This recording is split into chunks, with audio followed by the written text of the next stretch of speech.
አምነስቲ ኢንተርናሽናል በተለይ የአፍሪካ ቅርንጫፍ ትናንትና ያወጣውን መግለጫ በተመለከተ ነው። እሱም ምንድነው? አምነስቲ ኢንተርናሽናል ሁለት ወረዳዎችን አጥኛለሁ ብለው እሱም ከቄለም ወለጋ ውስጥ አንፍሎ የምትባል ወረዳና ሰዮ የምትባል ወረዳ ሁለት ወረዳዎችን ለ6 ዓመታት አጥኛለሁ ብለው የጥናት እንትኑን መጨረሻ ላይ ይፋዊ እንትን አድርጓል። እሱን ተከትሎ ደግሞ የተለያዩ ሐሳቦች እየተሰጡ ነው። አጠቃላይ ምንድነው ከሪፖርቱ የሰማነው የሴቶች ጾታዊ ጥቃት እየተፈጸመ መሆኑን አስረግጦ አሳይቷል። እንግዲህ ሶስት ነጥቦችን ነው ማነሳ። መጀመሪያ ላይ የጥቃቶቹ ኦሮሚያ ውስጥ ያለው ሴቶችን በተመለከተ ጾታዊ ጥቃቶች እንዳሉ፣ ልጃገረዶች እንደሚደፈሩ፣ ሴቶች በግድ እንደሚደፈሩ ጥናት አድርጓል። 10 ሴቶችን ነው ኢንተርቪው ያደረኩት ብለዋል። እንግዲህ የሁለት ወረዳ ነው እንግዲህ ይሄ ሪፖርት የሁለት ወረዳ ነው። አጠቃላይ ግን ለኦሮሚያ ለኢትዮጵያ ተብሎ ነው መደምደሚያው የተሰጠው። እዚህ ላይ 3 ነጥቦችን ማንሳት ያስፈልጋል። አንደኛ ኢትዮጵያ ውስጥ ኦሮሚያ ውስጥ ጾታዊ ጥቃት አስገድዶ መድፈር እየተፈጸመ መሆኑ ማንም ሰው አይክድም። ይሄ ነገር በትግራይ ክልል፣ በአማራ ክልል፣ በኦሮሚያ ክልል ሌላ ቦታም ይካሄዳል። ነገር ግን በጦርነት ውስጥ ያሉ ክልሎች ውስጥ ህዝብ እየተሰቃየ መሆኑ ማንም አይክድም። ይሄ የማይካድ ሀቅ ነው። ስለዚህ አንዱ ማመን ያለብን ጾታዊ ጥቃት እየተፈጸመ ነው ኦሮሚያ ውስጥ፣ ጾታዊ ጥቃት እየተፈጸመ ነው አማራ ክልል ውስጥ፣ ትግራይ ውስጥ እንግዲህ እሱም በዓለም አቀፍ የተለያዩ በዩኤን ደረጃ በተለያዩ መንግስታት ደረጃ የታመነበት ስለሆነ እሱን አልደግምም። ነገር ግን እዚህ ላይ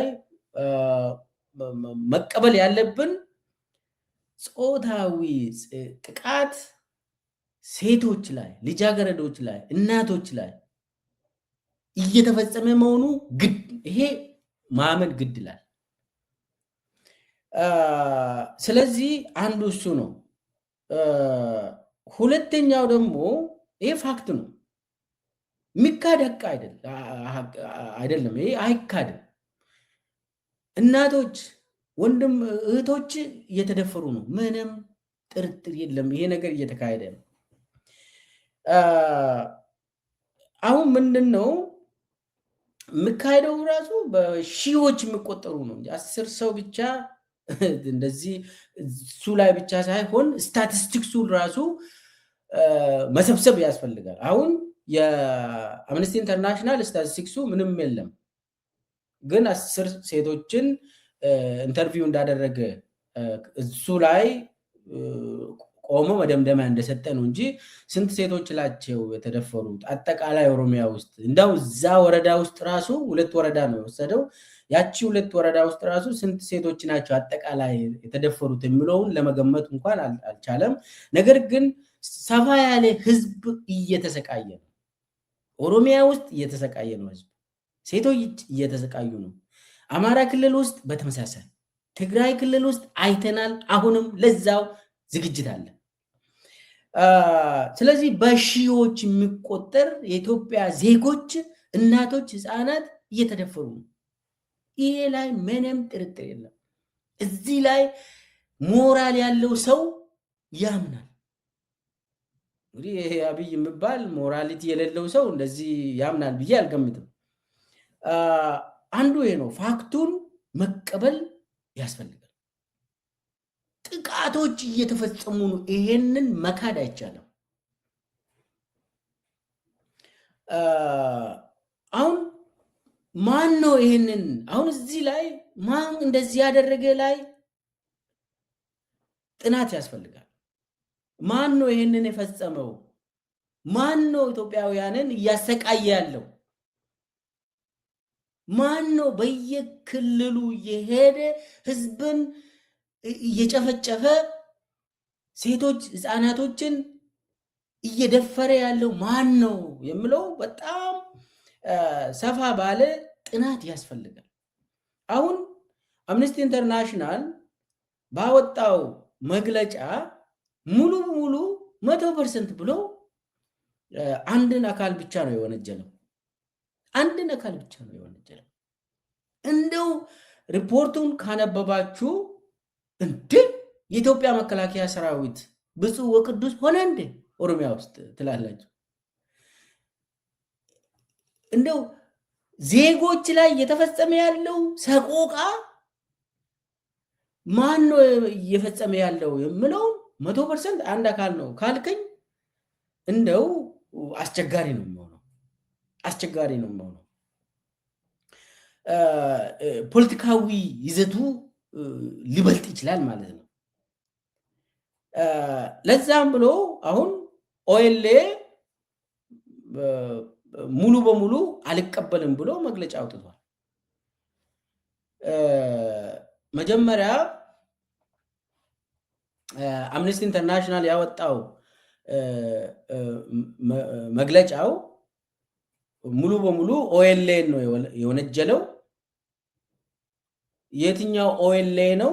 የመንግስት ሸኔ ይሁን የጃልመሮ ኦኤልኤ ይሁን ምንም ግልጽ አይደለም። እንደውም እዛ ውስጥ አሁን እና ኦኤልኤ መግለጫቸው ውስጥ በዝርዝር ያወጡት አንድ 5 የሚሆን ገጽ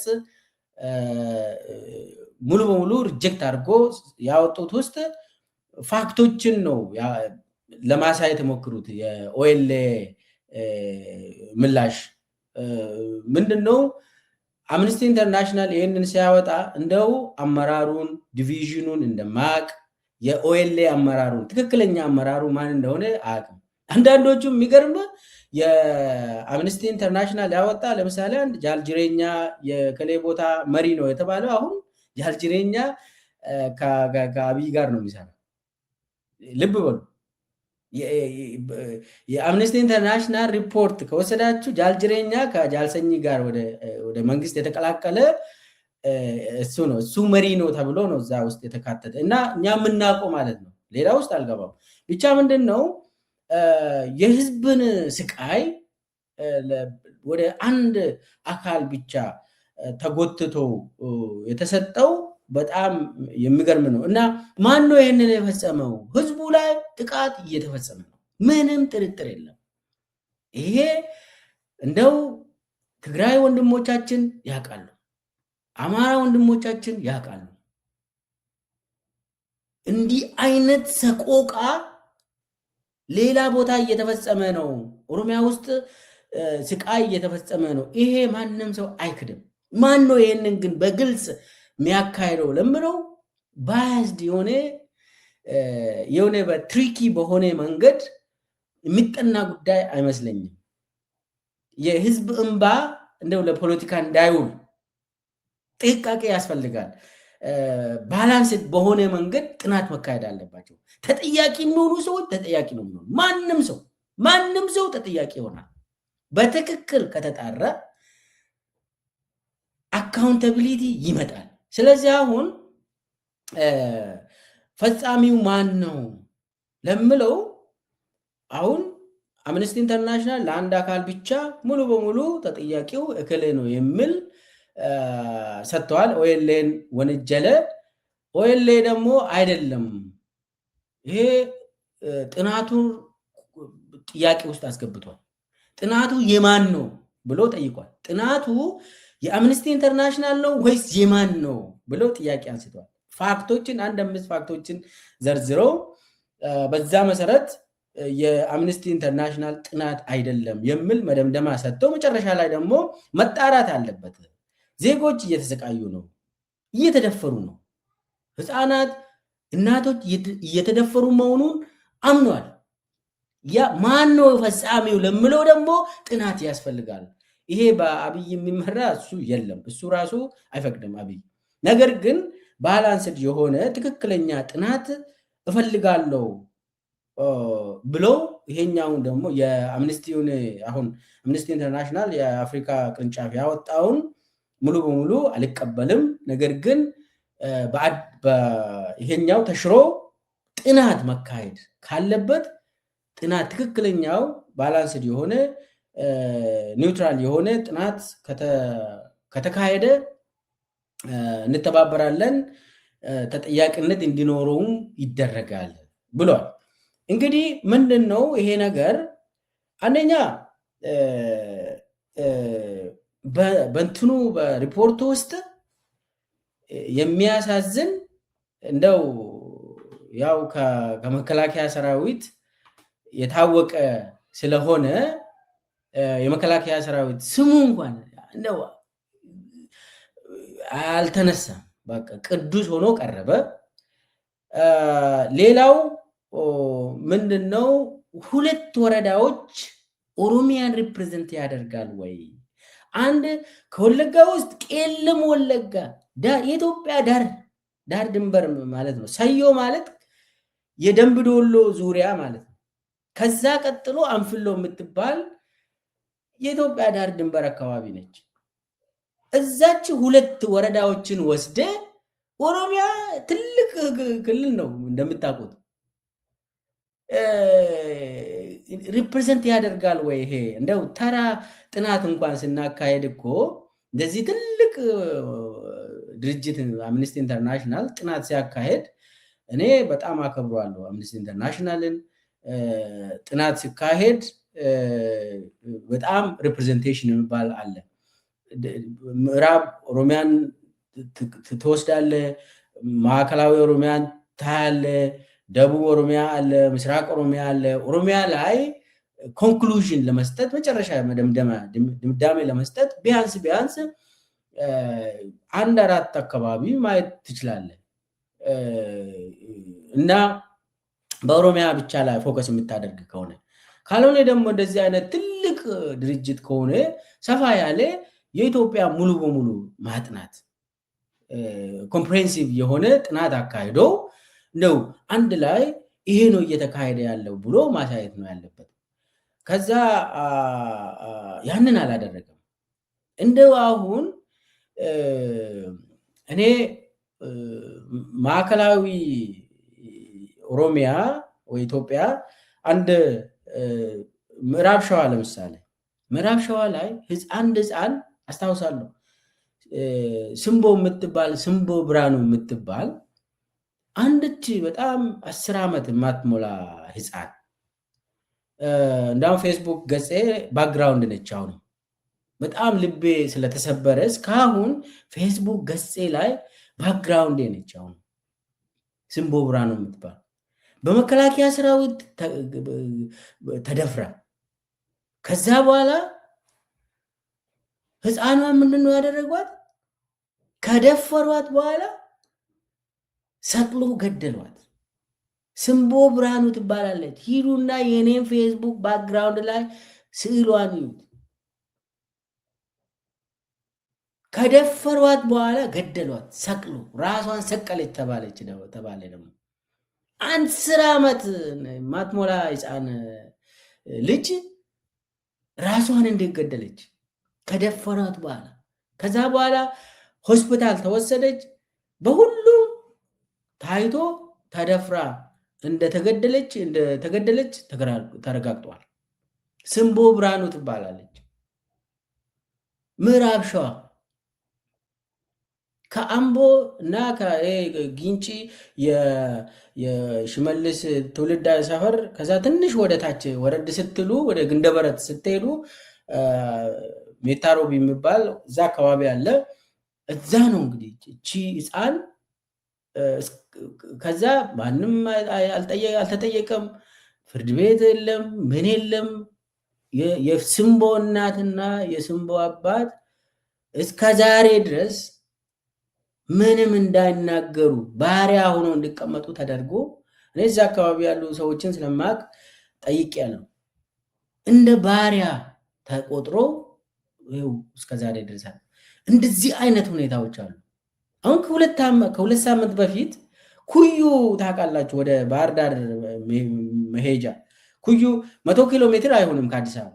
ኩዩ ላይ 14 ልጆችን ኳስ እየተጫወቱ ህፃናት ልጆችን በድሮን ገደለ። ከሁለት ሳምንት በፊት እንዲህ አይነት መዓት አለ። አማራ ክልል ውስጥ ገበያ ነው የሚቃጠለው። ገበያ ላይ ነው ድሮን የሚወረውሩት። ህዝብን ነው የሚጨፈጭፉት። እና ምን ለማለት ነው ሜቶዶሎጂካሊ ሪፕሬዘንታቲቭ መሆን አለበት።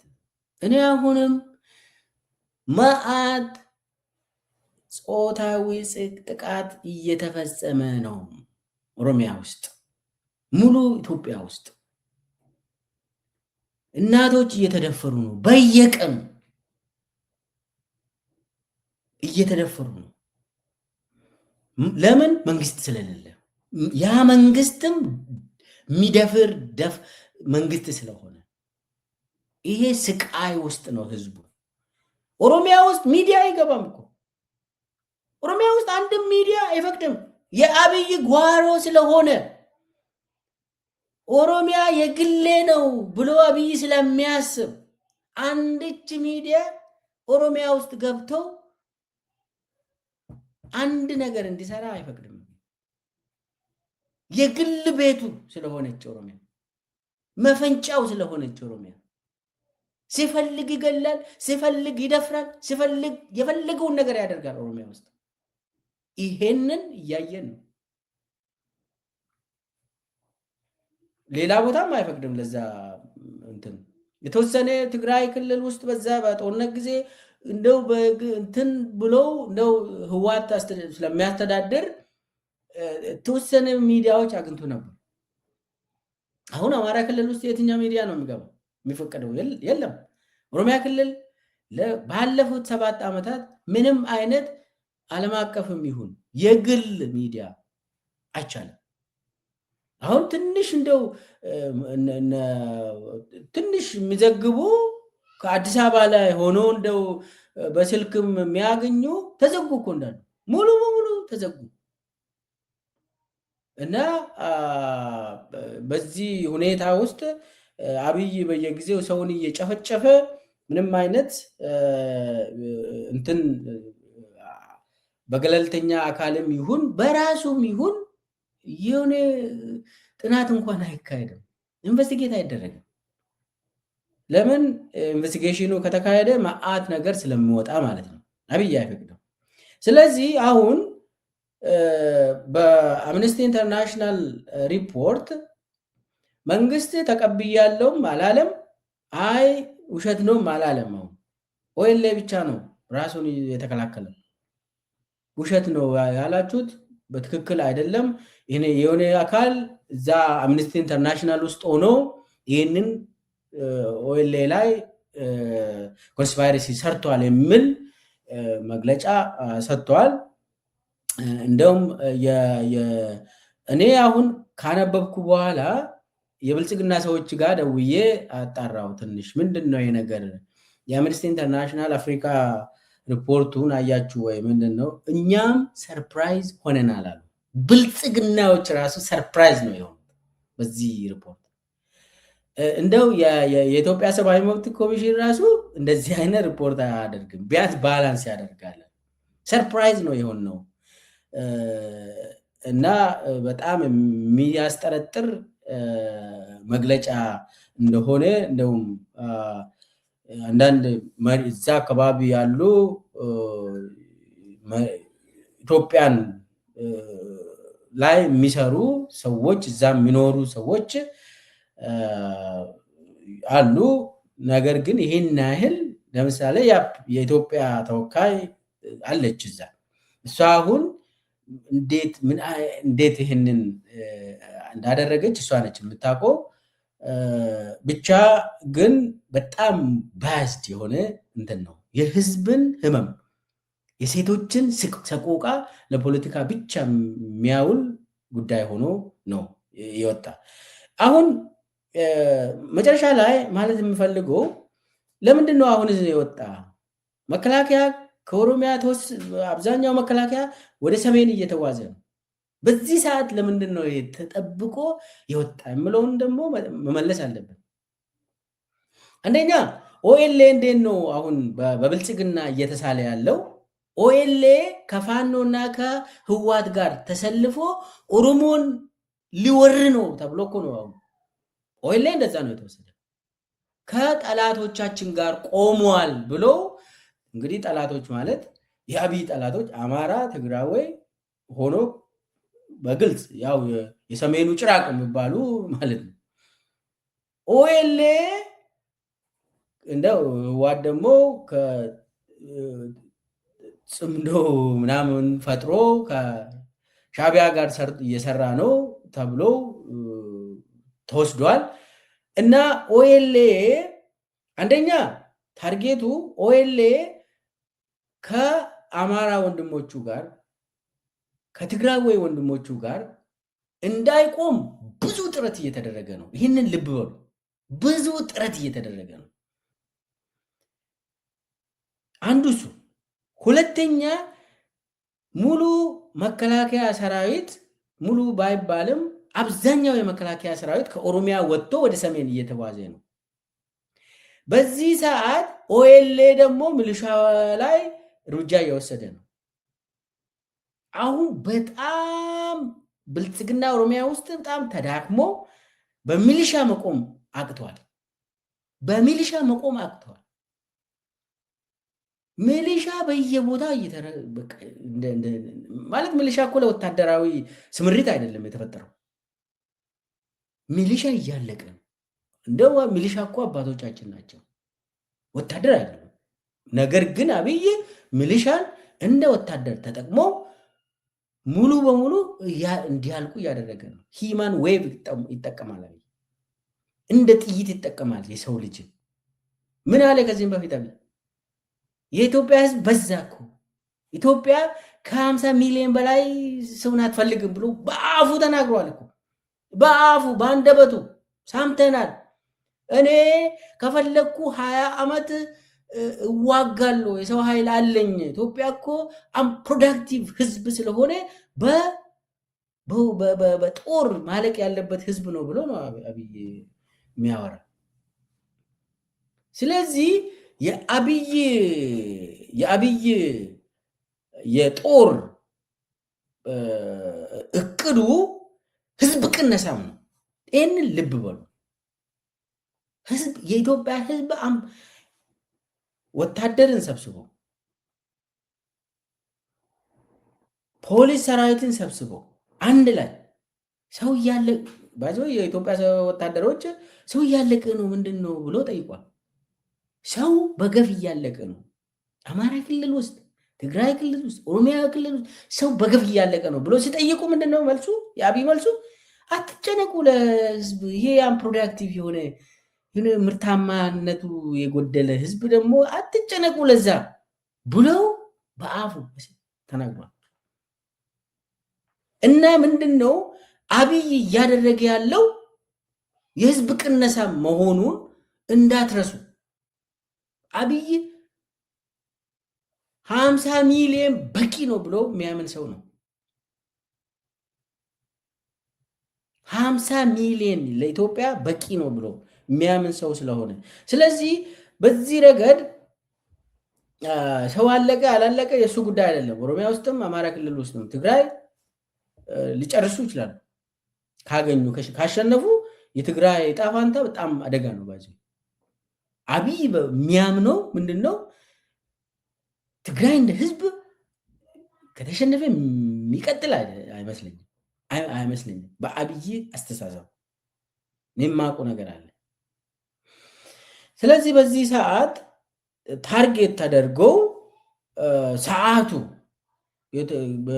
የአምነስቲ ኢንተርናሽናል ተብሎ የአፍሪካ ሪፖርት እዛ ሴቶች አሉ እዛ የተቀጠሩ ይህን በዚህ ሰዓት ለምንድን ነው የ6 ዓመት ሪፖርት መከላከያ ከኦሮሚያ እንደወጣ ኦኤልኤ ላይ ብቻ ያነጣጠረ እኔ አሁን ኦኤልኤ ብፁዕ ወቅዱስ ነው አላልኩም።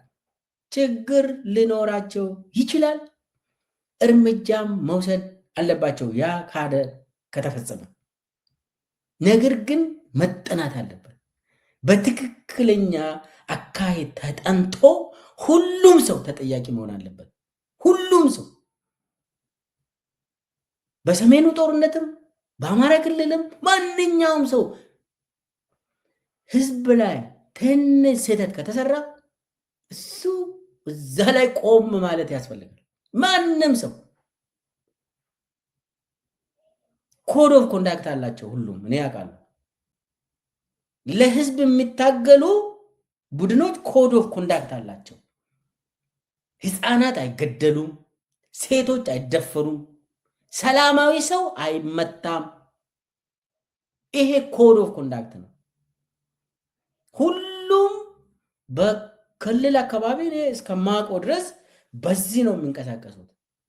ስህተትም ከተፈጸመ በዚሁ ያርማሉ ብዬ አምናለሁ። አብይ ግን እኔ እስከማውቀው ድረስ ምንም አይነት ኮድ ኦፍ ኮንዳክት የሌለ ግለሰብ ስለሆነ እኔ የአብይን ጉዳይ ብዙ አላወራም። ይታወቃል። አብይ ፓርላማ ላይ ሆኖ ምን ሴቶች ተደፈሩ ምናምን ትላለ? እኛ እኮ በሳንጃ ሁሉ ወታደራችን አላለም። እንዲህ አይነት ሰው ለሴቶች ለህፃናት መብት ይቆማል ብላችሁ ካሰባችሁ እብድንን። በቃ እንደዛ የምናስብ ከሆነ እብድንን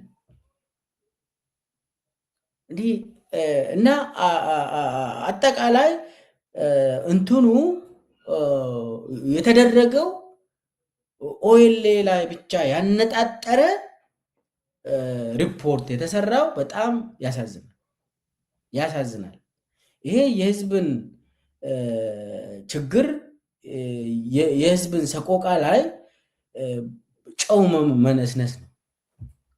አካውንታቢሊቲ እንዳይኖር ማድረግ ነው። ተጠያቂነት እንዳይመጣ ማድረግ ነው።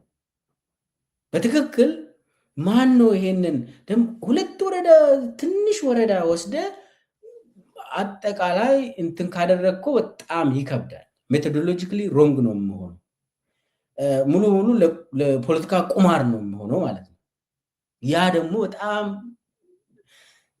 የኦሮሞ፣ የአማራ፣ የትግራይ ህመምን ሙሉ በሙሉ ዚሮ የሚያደርግ ነው። ደግሞ ለአብይን እርምጃ ውሰድ ብሎ መግለጫ እንትን ጥናት የሚጨርስ በጣም የሚያሳዝን ነው። አብይ ወንጀለኛ ነው። ስለዚህ ምንም አይነት ገለልተኛ ጥናትም አይፈቅድም አብይ። ስለዚህ ለምን እንደሚያደርግም ይታወቃል። አጠቃላይ ምንድነው እዚህ ላይ ማለት የሚፈልገው ጾታዊ ጥቃቶች የጦር ወንጀል ናቸው። ማንኛውም አካል ከፈጸመ በገለልተኛ አካል ተጣርቶ ለህግ ማቅረብ ይግድላል። የትም ቦታ ይፈጸም ማንም ዜጋ መነካት የለበትም። ይሄ የጄኔቫ ኮንቬንሽንስ ነው። ይሄ ሂማኒቴሪያን ለው የጦርነት ህግ ነው የሚያስገድደው። ስለዚህ በአብይ ጊዜ እንደው ገለልተኛ ጥናት ይካሄዳል ብላችሁ አትጠብቁ። አብይ አይፈቅድም። እንደ ቡራዩ ላይ ራሱ አይፈቅድም፣ ሱሉልታ ላይ አይፈቅድም፣ ሌላ ቦታ ይቅርና። ስለዚህ ተጠያቂነት መቼ ነው የሚመጣ? ከአብይ በኋላ ነው የሚመጣ። ተጠያቂነት ይመጣል። ደግሞ የሴቶች እናቶች እንባ ይሰማል፣ መፍትሄም ያገኛል። አብይ እስካለ ድረስ ግን ምንም አይነት መፍትሄ የለም። ምንም አይነት መፍትሄ አይመጣም። እኔ በአይኔ ያየሁትን ልንገራችሁ። ስልጣን ላይ በነበርኩ ጊዜ እንግዲህ የኦዲፒ ማዕከላዊ ኮሚቴ ነበርኩኝ። ከዛ በኋላ ደግሞ ብልጽግና ሲመሰረትም ዝም ብሎ የኦዲፒ ማዕከላዊ ኮሚቴ የነበሩ ሰዎች የብልጽግና ማዕከላዊ ኮሚቴ እንዲሆኑ ተደረገ። እዛ ውስጥም የተወሰነ ጊዜ ቆየው እያየው ነበር። አንድ ጊዜ ወደ ጉጂ ተላኩኝ። በነገራችን ላይ ጉጂ እንግዲህ ደቡብ ኦሮሚያ፣ ደቡብ ኢትዮጵያ ዞን ነው እና ጉጂ ላይ ተመድቤ ያየሁት እናቶች እስር ቤት ውስጥ አየሁ ማት እናቶችን። ከዛ የወረዳውን ኮማንደር ጠርቼ ምንድን ነው እነኚህ እናቶች ለምንድን ነው የታሰሩት ብዬ ስጠይቃቸው ልጆቻቸው ሸኔ ናቸው አለ። ከዛ እና ልጆቻቸው ሸኔ ቢሆኑስ ለምንድን ነው የምታሰሩት ብዬ ጠይቀው ይሄ የድርጅቱ አቅጣጫ ነው፣ አንተ ድርጅት ኃላፊ አይደለ እንደ አታውቅም እንደ አለ። ኧረ ድርጅቱ እንደዛ አይደለም፣ አረ አወሉ አብዲ ነው አቅጣጫ የሰጠን፣ በዛ መሰረት ነው እናቶችን የምናስረው ብለው የወረዳ ኮማንደር ጉጂ ውስጥ እንደዛ አለ። እኔ አሁኑኑ ፍታቸው ብዬ ጠየቁ። አወሉ ጠይቅና አወሉ ደውሎ አቅጣጫ ይስጠን አለ። እና ምንድን ነው የሚያደርጉት? በዛን ጊዜ እናቶችን በፒንሳ ጥፍራቸውን እንደዚህ እያደረጉ ለልጇ እንድትደውል ያደርጋሉ። ልጇ ጫካ ነው ያለ። ደውላ እያለቀሰች በፒንሳ እንደዚህ ቶርቸር እየተደረገች እናት ልጄ ወይ ግባ በቃ እኔ ልሞት ነው እንደዚህ እያለቀሰች እንደዛ ያደርጋሉ። ይሄንን አይቼ ወዲያውኑ ከወረዳው ወጣው፣ ከዞኑም ለቅቄ ወጣው፣ ወደ አዲስ አበባ ተመልሼ ይሄ ነገር አይቻለሁ፣ ይሄ ህገወጥ ነው፣ ትክክል አይደለም ብዬ ለነ አወሉ አብዲ አሳወቅኩኝ። ያ የመጨረሻ ቀን ነው እኔ ከድርጅት ትዕዛዝ ወስጄ የሄድኩት። ይህንን አይቻልም፣ እኔ በአይኔ ነው ያየሁት አክሮስ ኦሮሚያ። አሁን ደግሞ በአማራ ክልልም ተመሳሳይ ነገር ነው የሚካሄደው። ትግራይንም ካሸነፉ የትግራይ ብልጽግና ጽሕፈት ቤት ከተፈጠረ ተመሳሳይ ነገር ነው የሚፈጠረው። ለዛ ነው እየሮጡ ያሉት። ጌታቸው ረዳ የብልጽግና ስምረት ምናምን የሚሉት ውሸት ነው እሱ። በኋላ የትግራይ ብልጽግና ጽሕፈት ቤት ይከፍታሉ። ከዛ በኋላ ልክ ፍቃዱ ተሰማ የሚለው እንትኑን አሳውን ለመያዝ ከምንጩ ይሄ ውሃውን ማድረግ የሚባል ፖሊሲ ነው የሚከተሉት ኦሮሚያ ውስጥ። ትግራይ ውስጥም አማራ ክልል ውስጥም ተመሳሳይ ነው የሚሆነው። እና አጠቃላይ የሆነው አንደኛ ኦሮሚያ ውስጥ ሸኔ የሚባል ብዙ ሸኔዎች አሉ፣ ብዙ ሸኔዎች አሉ። የመንግስት ሸኔ በተለይ ደግሞ ጥናቱ የተካሄደበት ልንገራቸው፣ ሰዮ ይላል ደምቢዶሎ። እዛ አካባቢ መጀመሪያ አባ ቶርቤ የሚባል ሰውን የሚገድል ነበር። ከዛ እነ ደንበላሽ ገብረ ሚካኤል ፌክ አባ ቶርቤን ፈጠሩ። ይሄ ፌክ አባ ቶርቤ አመራሪን ሲገል ነበር። አመራሪን ከገደለ በኋላ ሸኔ ነው የገደለው ብሎ ሪፖርት ይደረጋል። ከዛ ምንድን ነው የሚያደርጉት? የአርሲ ተወላጆች ወለጋ ውስጥ ሂዶ እንዲሞቱ ያደርጋሉ።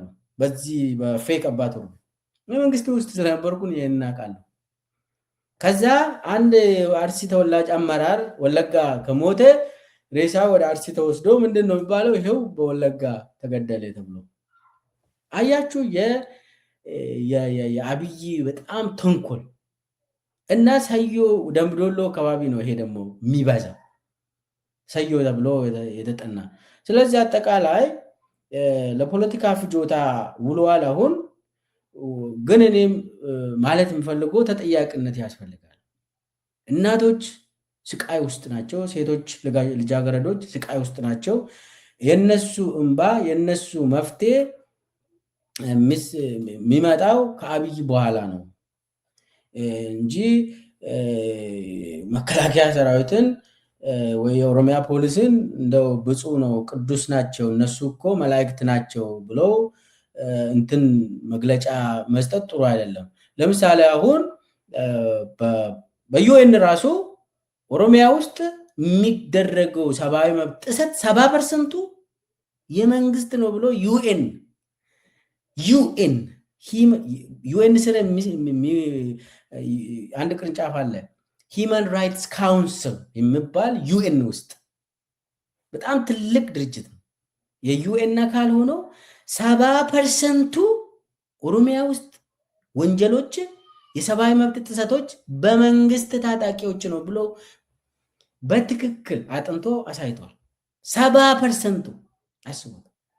ከዛ የተቀሩት ወደ 23 ምናምን ፐርሰንት ደግሞ በተለያዩ መንግስት ያልሆኑ አካላት የሚንቀሳቀሱ ናቸው ሰብአዊ መብት ጥሰትን የሚፈጽሙ ብለው በዩኤን ራሱ የወጣ ነገር ነው። ብቻ ግን የእናቶች የህፃናት እንባ ሊሰማ ይገባል። የነሱ ሰቆቃም ሊቆም ይገባል። የሚቆመው ደግሞ አብይ ማንሳት ብቻ ነው እንጂ አንዱን አካል ብቻ ላይ እንትን ማድረግ መፍትሄ የሚያመጣ አይደለም። የፖለቲካ ቁማር ነው የሚሆነው።